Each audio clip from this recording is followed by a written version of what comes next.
Bismillah ar-Rahman ar-Rahim. In the name of Allah, the Beneficent, the Most Merciful.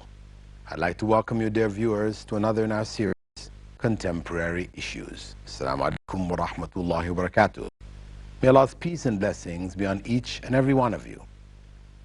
In this segment of our program, we'll be looking at the issue of animal slaughter.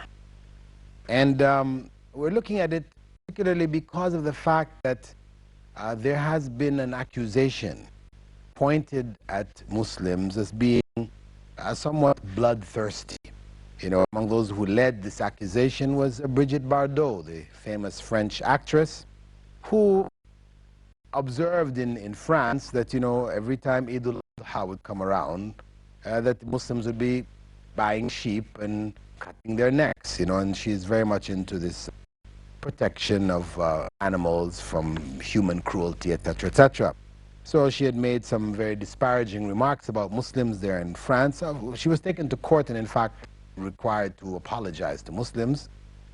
But the idea still is out there, you know, of Muslims really very bloodthirsty. We are known as wanting to fight everybody, and we like to cut the necks of these animals. This is how we are presented.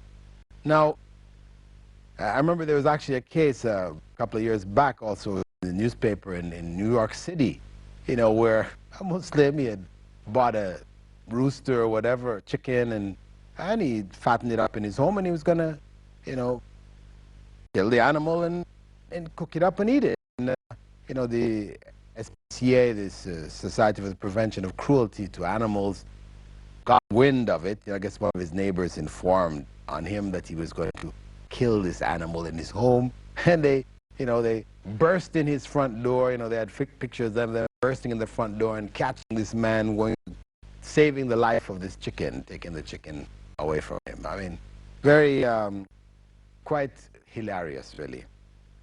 But anyway, let's look at the issues involved here. The basic issue, you know, is one of what we could call irrational sentimentality. Because here we have people very much concerned about the killing of animals. And there are millions, literally millions, of human fetuses which are aborted every year in America, millions in England, millions in France. Millions and millions of children are killed, they're aborted every year. But at the same time, for us to kill an animal and eat it, this becomes a major case that people are going to be up in arms about, you know. So really, I think this is very distorted, the whole image that they have, you know, of saving lives, animal lives. Without those fetuses, they may not be human beings in your perception, but surely that's animal life that is being destroyed. Anyway, if we leave that and we actually tackle the claim that Muslims are cruel to animals in their slaughter, and we say, well, okay, let's look at the methods that you have as an alternative. What are the Western methods? Okay, Western methods for small animals, chickens, what they will do, number of slaughterhouses, they put the chickens, they put them on these racks and their legs are hanging down, and then they put them and dip their feet in water, and then they electrify this water, so they're zapped. And they say, okay, this zaps them into unconsciousness or kills them, whatever, and then they cut their heads off. This is supposed to be more humane because they're cutting the head after they're dead. But hey, has any of you stuck your finger in a socket or got a shock? It's not a very pleasant experience. And enough electricity to kill is definitely not going to be a pleasant experience at all. So to claim that this is a more humane way, this is very painful. This method of electrifying these animals is a very painful method. It is not in any way, you know, more humane. The other method for the bigger animals is what they call like a stun gun, right? They have a gun with a piston at the end. When they put bullets in, it's not the bullet with a lead which flies out and shoots like regular guns do. Instead, the bullet explodes inside and drives the piston out, which hits the animal on the head, and the piston goes back in the gun. You can use it again. They put it near the head of the animal, they pull the trigger, the piston hangs the animal in the head, knocks it unconscious, and then they will string him up and cut his neck, whatever. I said, this is more humane. But again, if somebody were to take a crowbar or a baseball bat and whack you at the side of your head until you fell into unconsciousness, is this a humane method? Is this without pain? Or is this a very painful experience? I mean, anybody who's been involved in boxing, etc., you know, knows, even with all those padded gloves on, blows to the head that are going to knock you out are very painful. This is not a, you know, it's not a painless experience at all. So this claims that this, in fact, is more humane, false claims. And when we look at the method of that Islam prescribes, where the animal's neck is cut, the reality is that the whole of the neck isn't cut. Only the veins, the jugular veins of the neck and the esophagus, this is what is cut. So the spinal cord is intact. Signals from the brain is still going to the heart of the animal, rest of the animal, and the animal will eventually die slowly. It's not a quick death, it's a slow death, where the blood comes out. As blood decreases in the body, blood not getting to the brain, the animal goes unconscious and it dies. Now this is more in keeping, for example, with the popular method of suicide in Western society, where people will get a razor blade, fill their tub with water, then cut their wrists and lie there. As the blood seeps into the water or whatever, eventually they go into consciousness and die gradually. This is a popular method of suicide, and I'm not suggesting it for anybody, but just it is chosen because it's painless. Why? Because when you cut yourself with a razor blade, you don't feel it. I mean, we know it. People handling sharp instruments, you may cut yourself very easily and not even realize it. A shave or whatever, you don't realize till you see the blood, you know. So similarly, when Muslims are prescribed, you know, to kill the animals by cutting the jugular vein and the esophagus, this knife is supposed to be razor sharp. So when they cut it, the animal doesn't even feel the cut. And, as I said, the animal loses consciousness gradually, and it's very painless. It is not a harsh and inhumane way of taking the life of the animal. And it is far superior to the electric shocks given or the stun gun used, by the way, in West. It is far superior. Now, that's one point. The other point, you know, which is the vegetarians' arguments, you know, that, well, humans are really not meant to eat meat. You really should be killing the animals anyway, you know? We don't need to kill the animals. We can get all our needs from vegetable sources, etc., etc. Reality is that human beings are neither herbivores nor carnivores. We are omnivores. Our systems are made to eat both meat and vegetable matter. If you know, if we say we are created in Mother Nature, as they would say, created us this way, I mean, there is a purpose here. We are created able to eat meat. Why? To eat meat. So this is a very, you know, fallacious argument. You know, I mean, and in fact, when we go and look to see what is behind this argument, we find that the root of this argument comes out of India, out of those people who believe that you shouldn't eat meat, period. And of course, it's good to point out that really this is something rather new in Hindu tradition, because the early writings, you know, in the Bhagavad Gita and the other books, when they talk about the gods, etc., the gods are eating meat. They're meat eaters. Actually, this not eating meat is something which developed later on in their history. It's not the early beliefs and the practices of the original Hindus. But in any case, this is their standard belief now. And this really came along with the belief in reincarnation.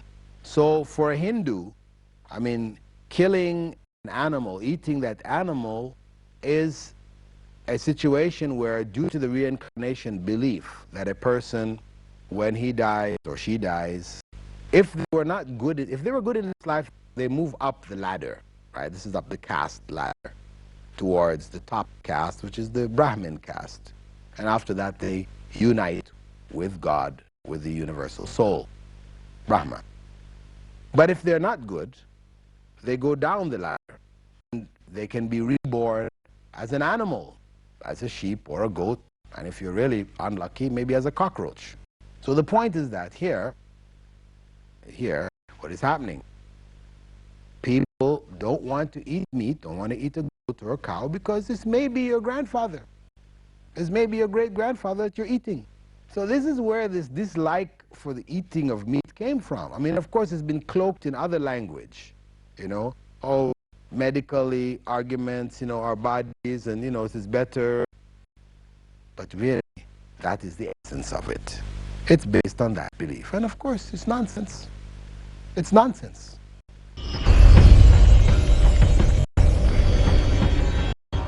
In any case, this is their standard belief now. And this really came along with the belief in reincarnation.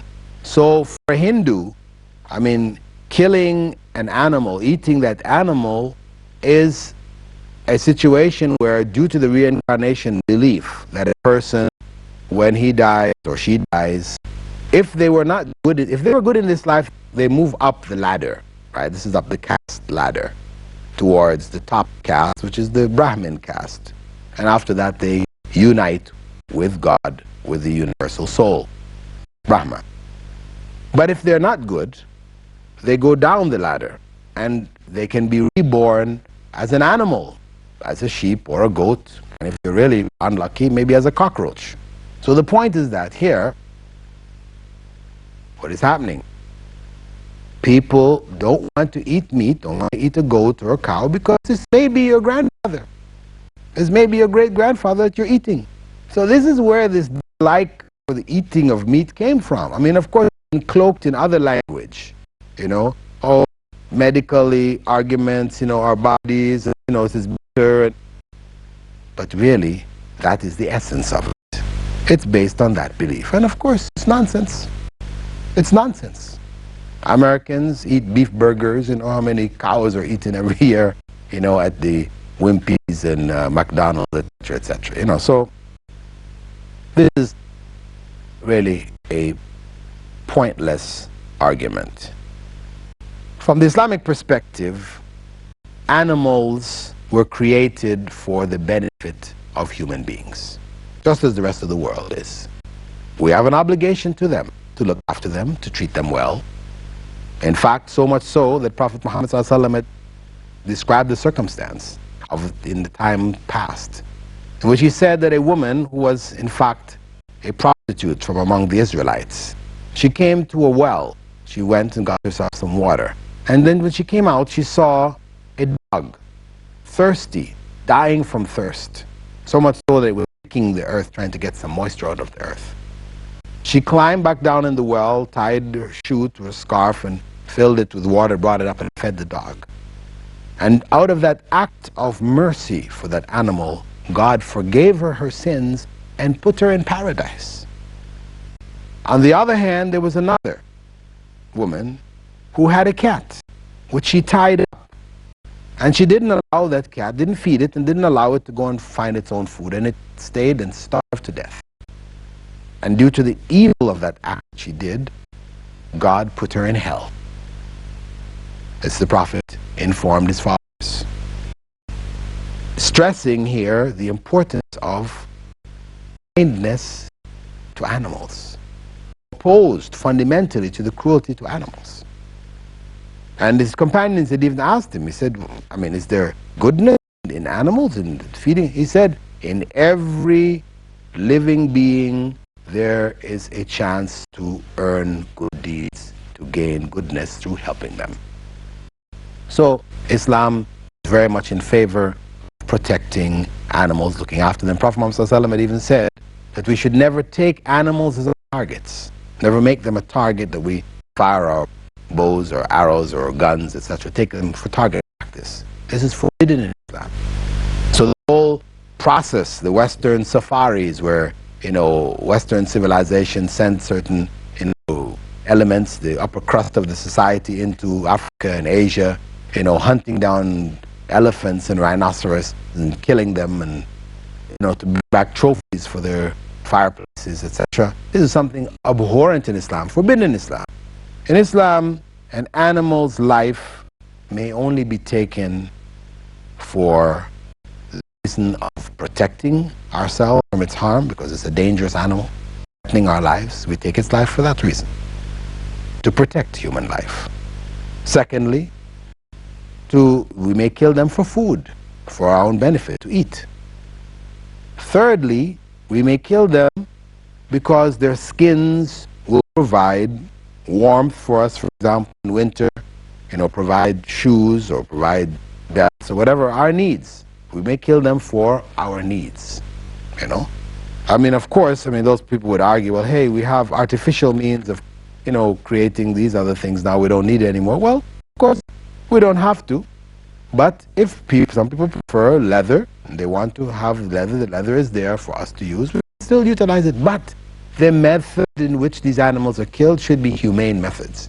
When you look at how they would take the furs of the animals to create these fur coats, with pictures of these people with these little animals, and then they have these people with clubs just bashing in their heads and things like this. Of course, this is inhumane. This is evil, and Islam would not support it. But the use of the animals for human benefit, from the Islamic perspective, is legitimate. But we have bounds by which we are bound. We have to stay within them. We're humane to them when we take their lives, and we don't take their life for sport. The hunt, letting out the fox, letting the animals and going to the hunt, which is very popular game and sport from an Islamic perspective, is evil. Islam would not support that. But hunting animals to eat, to go bird hunting or whatever, and when you kill the animal, you cook it and you eat it. So you're taking benefit from it. It is permissible.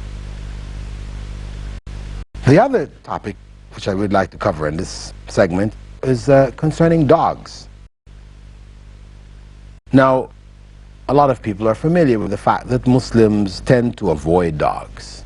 Generally speaking, people maybe think that Muslims fear and hate dogs. Usually Westerners, if they come in the presence in areas where Muslims are, they're carrying a dog on a leash, you find Muslims running in all directions. They don't want to be, near the dog.